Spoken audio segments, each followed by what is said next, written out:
Pemirsa, setelah sempat menutup diri dari pemberitaan sejak muncul berita terkait perilaku suaminya, Renaga Tahir, yang telah menelantarkan dirinya dan anaknya, istri Renaga Della, akhirnya muncul ke permukaan dan membuka tabir rumah tangganya dengan Renaga yang baru berusia 2 tahun lebih itu. Didampingi kuasa hukumnya secara eksklusif kepada tim MNC Media, Della menceritakan kisah hidupnya yang kelam sejak menikah dengan anak dari musisi Ferdy Elemen itu. Ya biasa aja kayak orang pacaran sih gitu. Cuman memang beberapa kali kita putus nyambung. Cuman untuk alasannya nggak bisa saya kasih tahu ya. Waktu itu tuh kayak abis putus pun karena hubungan kita masih berjalan baik gitu kan, masih ngobrol gitu. Ya saya sayang mungkin sayang sebagai teman gitu. Sayang sebagai teman gitu. Makin kesini kayak perlakuan dia ke saya, kata-kata kasarnya gitu. Saya juga jadi gimana gitu. Jadi ya udahlah. Ya sebenarnya kalau menanggapi berita yang kemarin ya, saya mengakui ya saya punya istri dan saya punya anak. Itu namanya Keisha Alicia Tahir. Kemarin hanya biasalah anak muda gitu masih belajar untuk apa ya namanya? Masih belajar karena baru-baru punya anak dan baru nikah, baru berkeluarga, jadi masih bingung dan masih ego-egonya masih tinggi. Dan saya sebelum menjelaskan juga nih, saya mau minta maaf untuk semuanya. Saya mengecewakan kalian semua. Saya mau minta maaf sebesar-besarnya, dan untuk masalah yang kemarin hanya kesalahpahaman aja sebenarnya. Istri saya juga emang lagi berantem aja biasa. Namanya keluarga, dan kebetulan ya sayanya juga sayanya salah. Sebenarnya dia tuh baik. Dia sangat sayang dengan keluarganya, terutama ibu dan adik-adiknya. Dia juga pekerja keras lah. Dia mau kerja, mau apapun gitu. Terus anaknya emang ceria gitu, dan dia tuh humble, gampang kenal sama orang. Kecewa banget sih ya, lebih ke nggak nyangka gitu. Orang yang saya kenal, menurut saya udah kenal dia cukup lama gitu. Saya nggak nyangka dia ternyata sekasar ini gitu, atau ya saya nggak sampai menyangka dia bakal kayak gini. Kendati Renaga suaminya sudah mengklarifikasi dan menyampaikan permohonan maafnya secara terbuka di hadapan awak media, namun hal itu belumlah dirasakan cukup oleh Della. Untuk itu, pihak Della saat ini masih memberikan waktu kepada Renaga dan keluarga besarnya untuk duduk bareng menyelesaikan permasalahan yang ada. Kami tetap mengupayakan upaya kekeluargaan, ya. Tetapi harus kami spesifikkan, ya, dengan draft poin-poin kesepakatan bersama yang sudah kami siapkan, ya, yang nanti harus segera dibahas oleh pihak Renaga dan keluarga, dan segera untuk kita putuskan bersama. Sebenarnya saya mau baik-baik aja. Maksudnya saya mau perbaiki semuanya. Dan kemarin kita juga sudah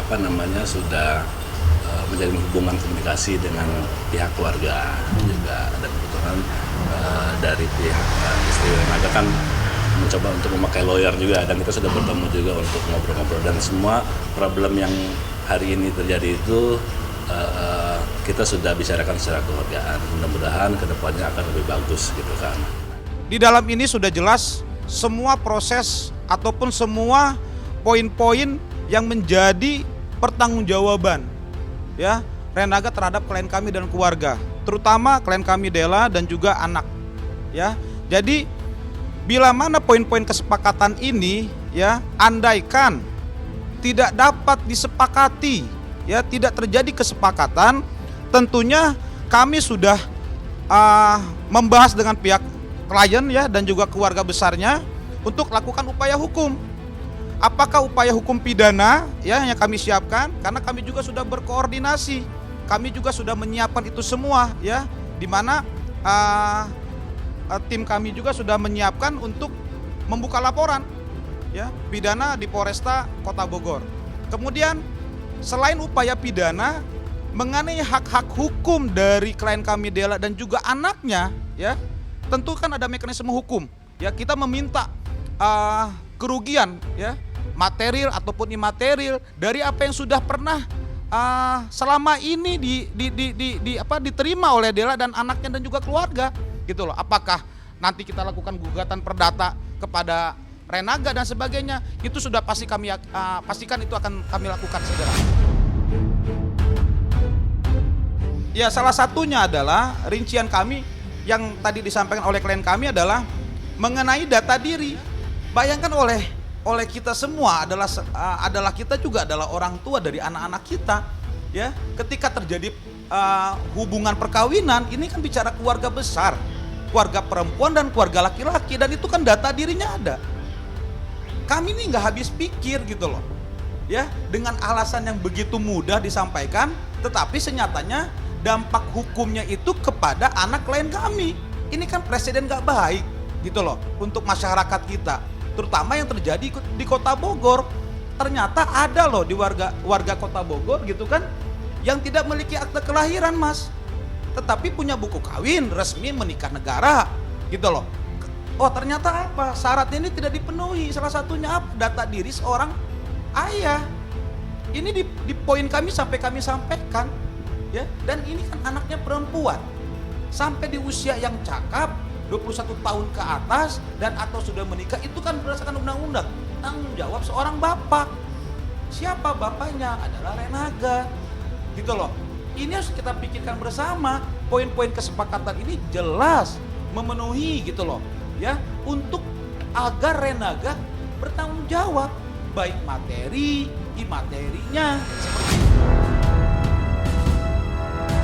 Dengan wajah tertutup masker dan kacamata hitam serta topi yang bertengger di atas kepalanya, Della menceritakan kondisi hidupnya setelah ditinggal pergi begitu saja oleh Renaga dengan hanya diberi nafkah uang Rp500.000 sebagai biaya hidup untuk 3 bulan.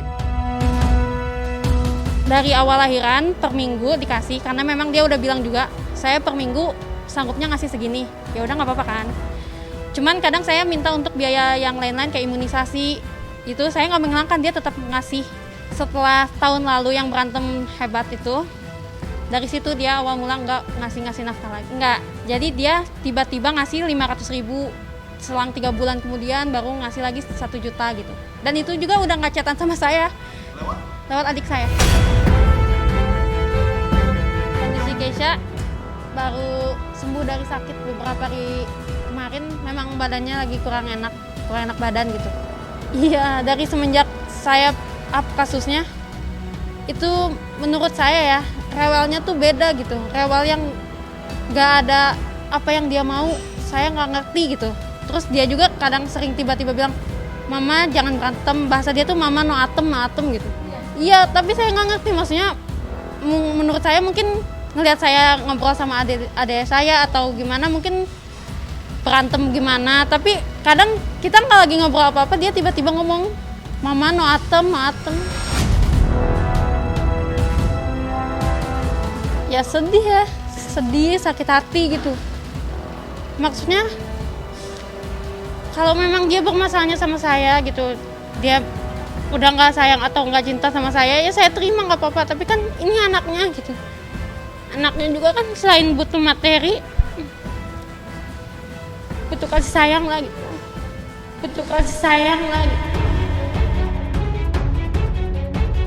Della pun menceritakan kronologis awal mula pertemuan dirinya dengan Renaga yang terjadi pada tahun 2016 lalu hingga sepakat memutuskan untuk menikah. Namun Della enggan menceritakan lebih jauh apakah pernikahan dirinya dengan pesinetron muda itu direstui orang tua atau tidak. Hingga muncul konflik rumah tangga yang mulai terjadi pada Juni 2022 lalu. Kalau kenal memang udah dari lama ya, dari tahun 2016. Terus kita emang sempat pacaran juga, sekitar 3 tahunan, terus emang putus. Tapi setelah putus tuh saya masih berhubungan baik sama keluarganya. Jadi kayak beberapa kali saya masih sering ke rumahnya gitu, main atau ya ngobrol-ngobrol gitu. Ya jadi kami akhirnya sepakat untuk menikah. Untuk alasannya mohon maaf, saya nggak bisa ngejelasin lagi ya. Cuman dari dua belah pihak tahu. Ya, setelah memutuskan menikah dan hamil anak pertama buah cintanya dari Renaga, Della akhirnya sempat tinggal di kos-kosan di daerah Bogor. Namun tidak berselang lama, keributan demi keributan mulai terjadi dalam rumah tangga mereka, hingga Renaga memutuskan pergi ke Jakarta untuk berkarir di dunia akting. Setelah ditinggal Renaga merantau ke Jakarta, Della akhirnya memutuskan pulang dan tinggal di rumah orang tuanya. Selama Della mengandung, Renaga hanya beberapa kali saja datang menjenguk anaknya yang masih dalam kandungan sekedar untuk memberinya vitamin. Sampai dengan saat Della melahirkan pun, Renaga tidak ada di samping Della dengan alasan sibuk. Dan yang lebih menyakitkan hati Della, Renaga tidak mau memberikan data diri sekedar untuk membuat akte kelahiran anaknya dengan alasan statusnya akan diketahui publik yang dapat menghambat karirnya. Cuman kalau memang dari awal alasan dia tidak mau melibatkan saya dan anak saya di dunia entertain, setidaknya dia tanggung jawab deh. Intinya kan itu, pertanggungjawaban dia sebagai ayah kepada anak saya. Sekarang kan kasusnya lagi ini ya, ada beberapa kali di TV yang nggak sengaja kita tonton, lagi muncul beritanya foto dia dong. Mama lihat papa. Ya, kayak saya, kamu masih inget gitu. Kan saya juga nggak mungkin gak kenalin dia ya, kayak ngeliat di foto gitu, iseng-iseng ini papa kamu nih gitu. Cuman saya nggak nyangka kalau dia udah seinget itu gitu. Padahal kan dia terakhir ketemu papanya secara langsung ya, itu 1 tahun terakhir mungkin. Rasakan saat anak Kenapa? masa pertumbuhan. Ya saya lihat juga ya keadaan dia, maksudnya dia udah cukup mengerti belum kalau misalkan saya jelaskan gitu. Tapi kalau masih anak-anak ya saya berusaha untuk mengalihkan lah gitu. Selama ditinggal pergi Renaga ke Jakarta, Della mengungkapkan kalau dirinya tidak dinafkahi hidup. Kebutuhan hidup Della dan anaknya dibantu oleh keluarganya, di samping Della mencari nafkah dengan jalan lain sekedar menyambung kebutuhan hidup.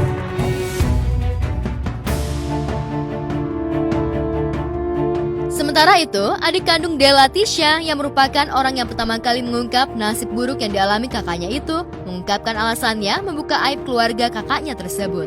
Dengan berurai air mata, ia membeberkan kesaksian yang dialami Della kakaknya yang selama hidupnya ditelantarkan begitu saja oleh Renaga Tahir.